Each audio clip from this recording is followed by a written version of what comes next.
संजोग समझिए नरेंद्र मोदी महाराष्ट्र छोड़ दिए कि गनीमत हुआ कि थोड़ा इज्जत बच गई। वो महाराष्ट्र में रहते तो वो भी गायब था। चुनाव जो है ये बीजेपी नहीं लड़ती है, चुनाव अदानी लड़ता है। किसी भी सरकार को बनाने और बिगाड़ने में अदानी की भूमिका होती है। आपके प्रधानमंत्री रहते हुए आज भी हिंदू या सनातन खतरे में, बेटी खतरे में। बेटी तुम्हारी छीन लेगा तो ये छीन लेगा, तो कहीं मंगलसूत्र छीन लेगा, कहीं घर छीन लेगा, कहीं जमीन छीन लेगा। 5 मुख्यमंत्री जिसने धोखा दिया, पीठ में खंजर भोंका, तो जनता ने बदला ली। हमारे भाई को मारोगे, अब बात विकास की नहीं करोगे। वो तो संजोग समझिए नरेंद्र मोदी महाराष्ट्र छोड़ दिए कि गनीमत हुआ कि थोड़ा इज्जत बच गई।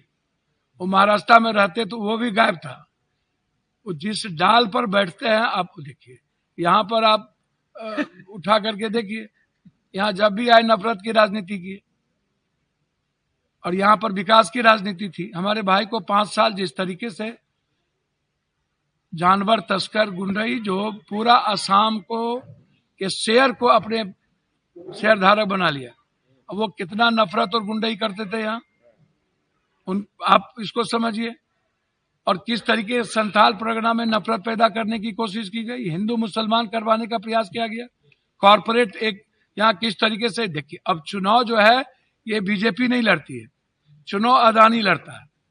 किसी भी सरकार को बनाने और बिगाड़ने में अदानी की भूमिका होती है। अदानी इस कंट्री के लिए, डेमोक्रेसी के लिए, संविधान के लिए खतरा बन चुका है। छत्तीसगढ़ और उड़ीसा में जिस तरीके से आम लोग और आदिवासियों की जमीन और वहां की संपदा पर शुरुआत हो गई अदानी का आतंक, यहाँ की जनता ने कहा कि हम से अच्छा कोई नहीं। और जिस तरीके से ज्वाइंट कोशिश हुई, राहुल गांधी जी ने जो मुद्दे लाए, और जिस तरीके से मैया योजना, कल्पना जी, हेमंत जी ने, और 200 यूनिट बिजली और 200 टोटल चीज माफी, और राहुल गांधी जी ने जिस तरीके से 2 लाख किसान का ऋण माफी, 450 में गैस सिलेंडर, या आम लोग और मिडिल क्लास के लोगों को सभी तरह के इलाज फ्री, किसानों के मुद्दों को लेकर के, तो एक कलेक्टिव आइडियोलॉजी और कलेक्टिव विकास और एक संघर्ष के प्रतीक थे हमारे सामने, जिसको मरवाने की कोशिश, झुकाने की कोशिश की गई हेमंत सोरेन। और एक नायक के रूप में, सिद्धू कानू के संघर्ष के रूप में उनकी उदय हुई। और एक तरफ हमारी बेटी झांसी की रानी की तरह बीजेपी ने एक लीडरशिप को बिल्डअप किया और पूरी जनता उस पर ट्रस्ट किए। तो हम लोगों ने काम किया, हम लोग लोगों तक गए। ये लोग हिंदू मुसलमान रोहिंग्या किए, तो रोहिंग्या तो 17 लाख है पूरी दुनिया में, तो 17 लाख में 11 सालों से कितने आए? और आपके प्रधानमंत्री रहते हुए आज भी हिंदू या सनातन खतरे में, बेटी खतरे में, तो बच क्या जाता है? जरा आप हमको बता दीजिए। तब तो आपको चुल्लू भर पानी में डूब के मर जाना चाहिए।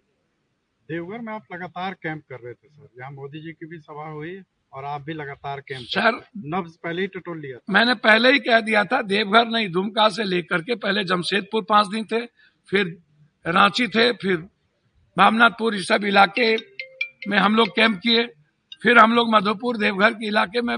ये तो बिहार और माँ और मौसी का रिश्ता है ना, देवघर और इस इलाके में बिहार और झारखंड का रिश्ता ही है, माँ और मौसी का। और यहाँ आप बगल में नफरत की राजनीति कर लोगे, देवघर में आप नफरत की राजनीति नहीं कर सकते। इसका प्रमाण सुरेश पासवान है। यहाँ पर हेमंत जी, यहाँ के लोगों ने, सुरेश पासवान यदि 40,000 से लीड कर रहे हैं, तो आप समझ लीजिए कि बीजेपी और ऊंची जात के लोगों ने, आप यदि गोड्डा जीत रहे हैं तो ऊंची जात के लोगों ने आपकी मदद की।